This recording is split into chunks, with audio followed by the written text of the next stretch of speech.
everyone, I'm the Passionista, Erica Dela Cruz, and you're watching Passion to Paycheck, tips, tales, and tweetables from people pursuing their dreams. And in today's show, we're diving right into the trials, tribulations, and vulnerabilities between the passion and the paycheck. Here with me today is none other than philanthropist, creative director, actress, and producer. Please welcome Miss Shandel Love. Thank you. Hello, how are you? I am so happy to be here with you. I'm super excited you're on the show, Shandel. I gave you a mini title intro, but really you do so many things. You're a creative director for a perfume line. You have a clothing line out. You act. You're also producing a show, I know. Yes. What else don't you, like, is there anything you don't do? No. Yeah, you have it all down. So let's take it all the way back because you've accomplished a lot. And I know that recently you came out as well with your writing. You have a blog called The Moxie. Yeah. Awesome. So often for creatives, and which is the show, Passion to Paycheck, they have a passion and they don't really know how to take the action to turn that into something that's tangible. Yeah. And eventually to generate revenue from it. But you seem to have done all these different things you're passionate about. So there's something that makes you the 10% of the population who says, yes, I'm passionate about it and I'm going for it. What do you think that is? Do you have this inkling? And like, what makes you take the action on all of these ideas? To be honest, I would soak it up and say that I just am very clear about the fact that I only have one life to live. I only have one chance. Tomorrow's not promised. And I want to look back at my life and say, I didn't hold back. I have no regrets, and I did everything I wanted to do. Right. So every time I have an idea, instead of holding myself back or getting in my own way, I'm like, you know what? Why not? Instead of asking myself, why am I going to do this? It's why not? Love it. So basically, you'd rather regret taking the chances than the chances you didn't take. Exactly. Totally. I love that. Yeah. So let's kick it all the way back. Some of our viewers, maybe people who are starting out inside of what they're passionate about, it doesn't happen overnight. So tell us a little bit about how you started. Like, what project was it that ignited your flame and got you started in all of this? Or was it a pivotal moment maybe where you weren't doing what you loved? That's what it was. It was, I graduated from UNLV and I got my real estate license at 18, and I was experiencing a lot of financial success, but I felt like something was missing, and what that was my creativity. And it took a lot of soul searching and time to figure it out and really think, like, you know, there's that saying, when you do what you love, you never work a day in your life. And I love that. Yeah, That's our and motto. so Yeah. I was like, you know, what is that thing for me? And I think through trial and error and figuring it out, I moved to LA, I went to FITM. That's how I started my fashion line. But again, there was like more inside of me that was like, you know, do this, try this. And when I really dove into acting, I fell in love, like as you would with a human being. I was like, this is the one. Right. But at the same time, I didn't want to give up the other projects and passion projects that I had built. And so many people were like, you can't do multiple things. You have to focus on one thing. And I'm like, I can do anything. I can do whatever I want. Who's going to stop me? Yeah. See, okay, there's a level of confidence in speaking with you that surpasses a lot of the general population, right? With creatives, we often find they're passionate about 10 things, but instead of pursuing the 10 things, they're actually experiencing this paralysis where they pursue none of them. So was there something that flipped the switch for you that you just claimed, this is okay, this is who I am, and I'm confident in pursuing the clothing line and the acting and just like creating your, your artistic repertoire, if you will?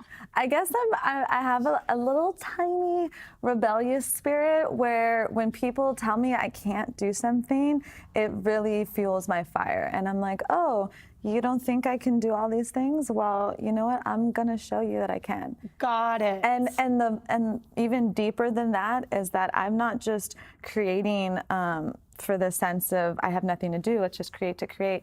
Everything that I make and I put my time and energy into has a purpose for me. And so that is what makes me feel like I have to keep going. I have to live out my purpose, because what I have to offer is a gift for the world. It's not just for myself and my own self-fulfillment.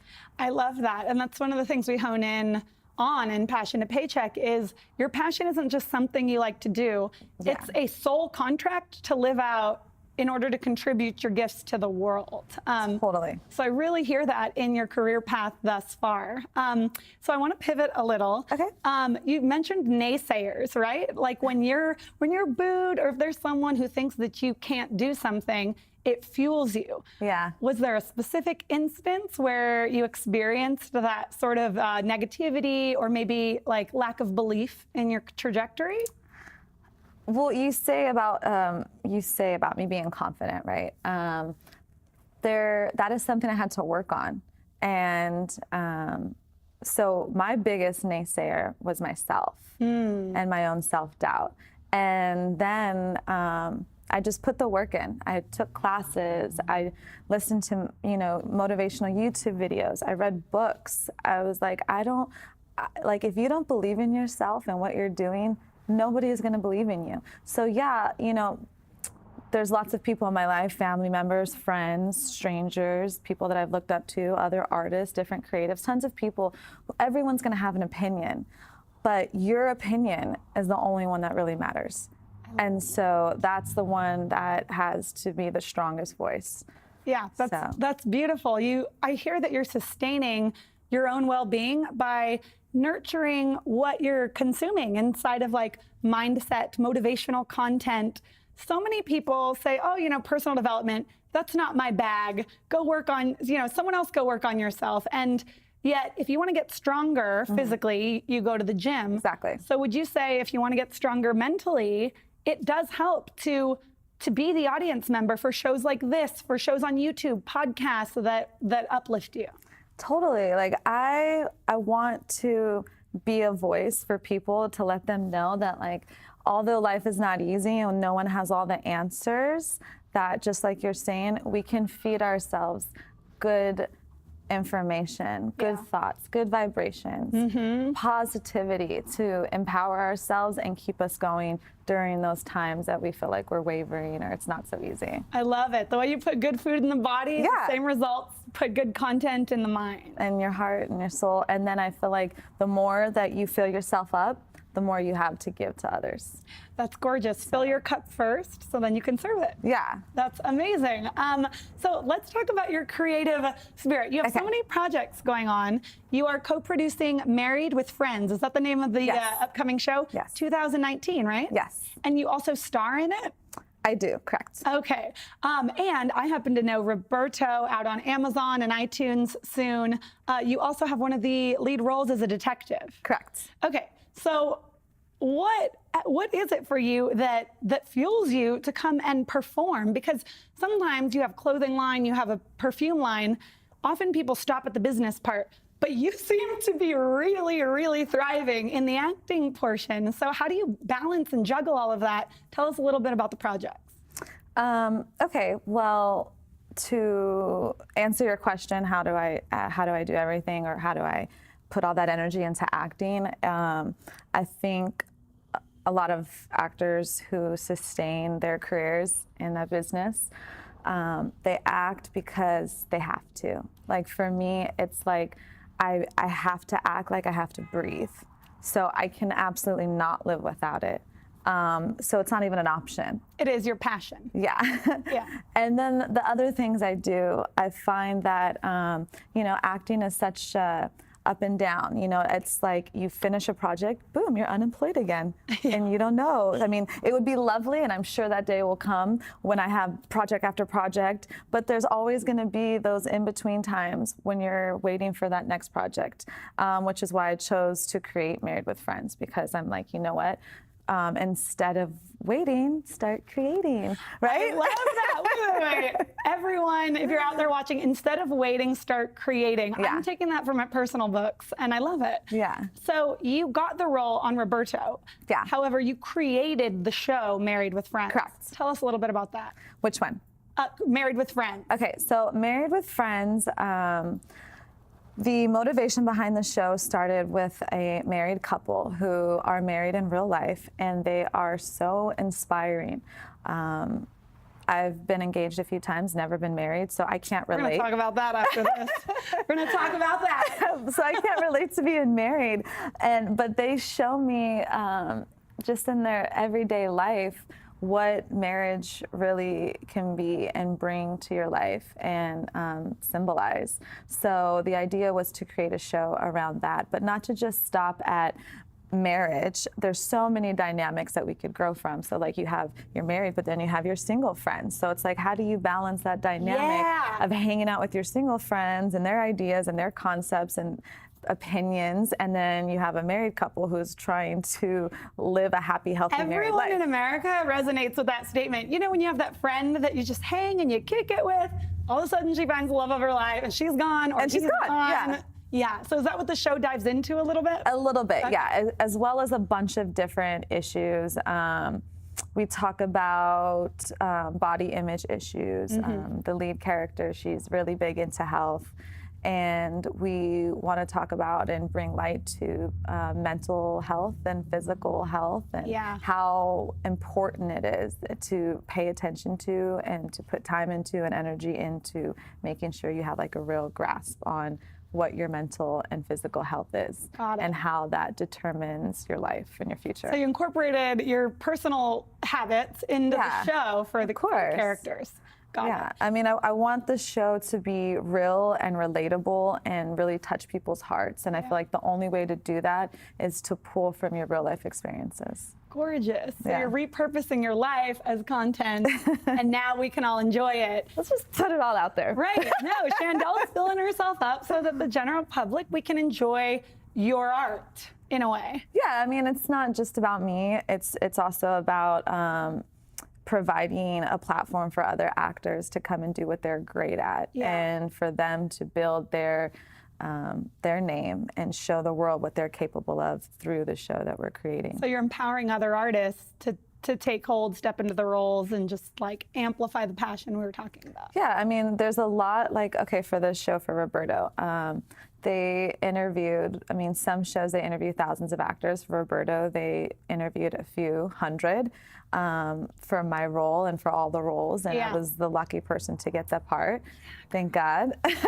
Congratulations. Thank you. And I feel like there's a lot of actors that I know personally and that are out there that haven't gotten that opportunity yet. And it's not that it's not coming, but I feel like we need more people to create so that we can create more opportunities for people. Wow. Yeah. The platform for others to come and get that lucky break. Yeah. I love it. Yeah. All right. So you mentioned being engaged, never married, and I happen to know that your new perfume line stemmed from one of those relationships, right? Correct. Give us the backstory, and then I want to smell and test this fragrance. Okay. Okay, let's do it. Okay, so I was dating this wonderful person for 5 years. Okay.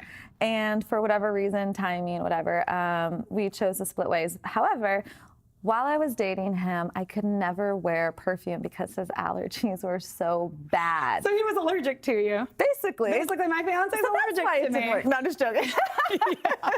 No, but as a woman, I was like, I want to feel pretty. I want to smell good. I want to smell fresh. I want to, I just love that little extra thing. So I was like, what can I do? And I started sourcing different fragrances. And what I discovered was that if I could find something that didn't contain any alcohol, then that would lessen his allergies.